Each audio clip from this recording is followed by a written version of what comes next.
Antinatalism. Natal அப்படின்னா ஃப்ரெஞ்சில் வந்து birth ரேட்டுன்னு அர்த்தம். ஆன்டிநேட்டலிசம் அப்படின்னா பர்த்துக்கு ஆப்போசிட்டாக இருக்கிறது, அதாவது குழந்தைகள் வந்து பெற்றுக்க கூடாது அப்படின்னு சொல்கிறது தான் ஆன்டிநேட்டலிசம் அப்படிங்கிற இந்த ஃபிலாசபி. இதுக்கு வந்து என்ன காரணம் அவங்க சொல்கிறாங்க அப்படின்னா, வாழ்க்கை என்பது முற்றிலுமாக வந்து சஃபரிங், கஷ்டத்தை மட்டுமே உடையது தான் இந்த வாழ்க்கை.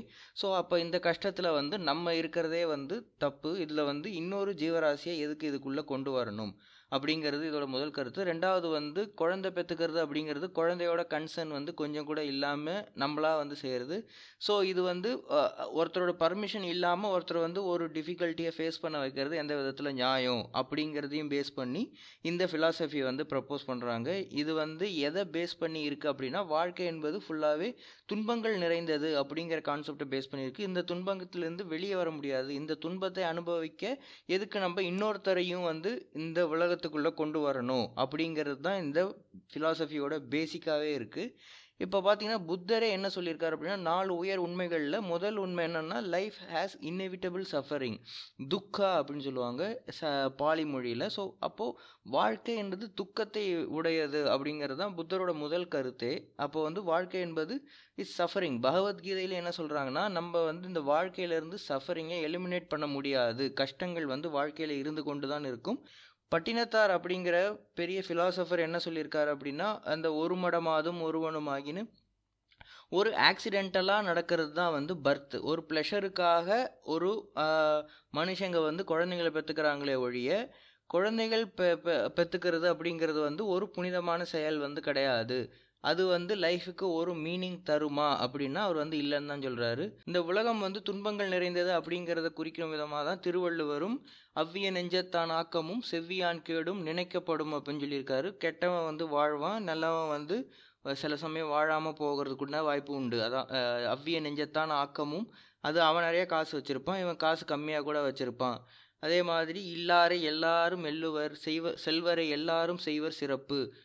ஒருத்தன்ட்ட காசு இல்லைன்னா எல்லாருமே அவனை வந்து ஏளனமாக பேசுவாங்க. அதே மாதிரி காசு இருக்கிற ஒருத்தவனை வந்து எல்லாருமே சிறப்பாக பேசுவாங்க. இந்த மாதிரி உலகத்தில் வந்து இன்இக்வாலிட்டிஸ், அந்த இன்ஜஸ்டிஸ் இதெல்லாம் இருக்குது. இறந்தும் உயிர் வாழ்தல் வேண்டின் பறந்து கெடுக உலகு ஏற்றான் அப்படின்னு தான் அவரும் சொல்லியிருக்காரு. ஸோ உண்மையிலே வாழ்க்கை வந்து இவ்வளவு கஷ்டங்கள் நிறைந்ததா, ஒரு சோகங்கள் நிறைந்த இதான் வாழ்க்கையா அப்படின்னு பார்த்தோம்னா, அது வந்து அவங்க பர்செப்ஷனை பொறுத்து தான் இருக்குது அப்படின்னு தான் சொல்லணும். இப்போ நம்ம வந்து ஒரு நல்ல படம் பார்க்குறோம், நல்ல நாவல் படிக்கிறோம் அப்படின்னா, அதில் வந்து அந்த கேரக்டருக்கு உண்டான ஆர்க்கு வந்து மனுஷங்களாக உருவாக்குறது. அதனால் அது வந்து ஒரு நல்ல எண்டிங்கை வச்சு இருக்கும். ரியல் லைஃப்பில் நாம் அதை எதிர்பார்க்க முடியாது. இங்கே வந்து சில விஷயங்களுக்கு வந்து காரணமே இருக்காது, காரணம் நமக்கு புரியாமல் இருக்கலாம். ஸோ இதெல்லாம் வச்சு பார்க்கும்போது தான் நம்ம லைஃப்பில் வந்து கஷ்டங்கள் இருக்கிற மாதிரி நமக்கு தோணுது. இதுக்கு அதுதான் புத்தர் சொன்னார், எக்ஸ்பெக்டேஷன். நம்ம வந்து இதை வந்து எக்ஸ்பெக்ட் பண்ணுறோம், இந்த மாதிரி தான் வாழ்க்கை இருக்குன்னு சொல்லி. வாழ்க்கை அந்த மாதிரி இல்லாத போது நமக்கு வந்து வாழ்க்கை சஃபரிங்காக தெரியுது வழியே. எந்த ஒரு எக்ஸ்பெக்டேஷனுமே இல்லாமல் பார்க்கும்போது வாழ்க்கை வந்து அது நல்லா இருக்குன்னு சொல்ல, இது பிளெஸ்ஸிங்கும் கிடையாது, சஃபரிங்கும் கிடையாது அப்படின்னு தான் சொல்ல முடியும். ஸோ இது வந்து இப்போ வந்து இந்த ஆன்டிநேட்டலிசம் அப்படிங்கிறது கரெக்டாக அப்படின்னு பார்த்தோம்னா, டார்வின் தியரி படி ஒவ்வொரு உயிரினத்துக்குமே வந்து 2 இன்ஸ்டிங்க்ட் இருக்கும். ஒன்று வந்து தன்னுடைய வாழ்க்கையை தான் தக்க வச்சுக்கணும், ரெண்டாவது தன்னுடைய சந்ததியை வந்து பெருக்கணும், தன்னோட ஜீனை வந்து அதிகப்படுத்தணும் அப்படிங்கிறது தான் எல்லா உயிரினத்துக்கு உண்டாலுமே இருக்குது. ஸோ இது வந்து ஒரு பேசிக் மனுஷனோட இன்ஸ்டிங்க்ட். இது வந்து எல்லாருக்கும் இருக்கணும்னு அவசியம் கிடையாது. குழந்தை பெற்றுக்கணும் அப்படின்னு நினைக்கக்கூடிய சில பேர் இருப்பாங்க. இப்போ குழந்தைய வந்து பெற்றுக்க வேண்டாம் அப்படின்னு நினைக்கக்கூடிய சில பேர் இருப்பாங்க. இந்த பாப்புலேஷன் வந்து ரீப்ரொடியூஸ் பண்ணாமே போயிடும். இந்த மாதிரி குழந்தைகள் இருக்கணுங்கிற ஆசை இருக்கக்கூடிய பாப்புலேஷன் மட்டுமே ரீப்ரொடியூஸ் பண்ணி அது மட்டுமே வந்து உலகத்தை வந்து ஆக்குப்பை பண்ணும். இது வந்து இதுதான் நேச்சுரல் செலெக்ஷன் அப்படின்னு சொல்லுவோம். இந்த மாதிரி ஆசைகளற்ற உயிரினங்கள்லாம் தங்களை வந்து தாங்களே வந்து அழித்து கொள்ளும். ஸோ அதை வந்து கம்பல் பண்ணணும் அப்படிங்கிற அவசியம் கிடையாது. இந்த மாதிரி சில பேர் நினைப்பதால் ஹியூமனிட்டி அழிஞ்சிருமா அப்படின்னு பார்த்தா அதுவுமே கிடையாது. ஹியூமனிட்டி வந்து ரொம்ப நாள் இருக்கணும். நம்ம வந்து சூரியன் வந்து பிளாக் ஹோலாக ரெட் ஜெயிண்ட்டாக மாறி பிளாக் ஹோலாக மாறும்போது கூட நம்ம வந்து பிளானெட்டை தாண்டி வந்து எப்படியாவது வாழணும் அப்படிங்கிறதுக்காக பல சயின்டிஃபிக் ரிசர்ச்லாம் நடந்துகிட்டு இருக்கு. இன்றைக்கி நடக்கிற முக்கால்வாசி சயின்டிஃபிக் ரிசர்ச்சுக்கு ரீசன் என்னன்னு பார்த்தீங்கன்னா, for the benefit of humanity அப்படின்னு சொல்லுவாங்க. நாளைக்கு நம்மளுடைய சந்ததிகள் வந்து நல்லா இருக்கணும் அப்படிங்கிறதுக்காக நாங்கள் வந்து இந்த ரிசர்ச்லாம் பண்ணுறோம் அப்படின்னு சொல்கிறாங்க. அப்போது நாளை வரக்கூடிய சந்ததிகளுக்கு நாம் இவ்வளோ செய்யும்போது சந்ததிகளே ஒன்று இருக்க வேண்டாம் அப்படின்னு நம்ம நினைக்கிறது அதை நோக்கி நிறைய பேர் போகலை அப்படிங்கிறது என்னோட கருத்து. ஆனால் சந்ததிகள் இருக்கணுமா, நம்மளோட ஜீன் வந்து அடுத்து வரணுமா அப்படின்னா அது அவரவர்கள் விருப்பத்துக்கே.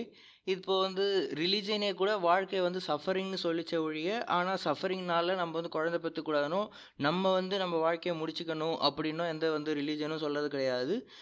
அந்த சஃபரிங்க்கு ஒரு சொல்யூஷன் இருக்குது. அதை 8 ஃபோல்ட் பாத்துன்னு சொல்லுவாங்க புத்திசமில். 8 வழிகளை வந்து பின்பற்றி நம்ம வந்து வாழ்க்கையில் நிரந்தரமான சந்தோஷத்தை வந்து அடையலாம், இந்த சஃபரிங் வந்து முடிச்சுக்கலாம் அப்படின்னு சொல்கிறது தான் புத்திசம். அதே மாதிரியே கீதையிலையும் வந்து சஃபரிங்லேருந்து எப்படி வெளியே வர்றதுக்கு உண்டான வழிகள் தான் இருக்கே ஒழிய, இந்த சஃபரிங்னால நம்ம வாழ்க்கையும் நம்ம வந்து முடித்து கொண்டு நமக்கு வந்து பின்னாடி இருக்கக்கூடிய வாழ்க்கையை நிறுத்தணும்னு அர்த்தம் கிடையாது. அதை நான் இதே காரணத்திற்காக எல்லாரும் வந்து குழந்தை பெற்றுக்கணும், கண்டிப்பாக குழந்தை பெற்றுக்கிட்டே ஆகணுமான்னா அதுக்கும் அவசியம் இல்லை.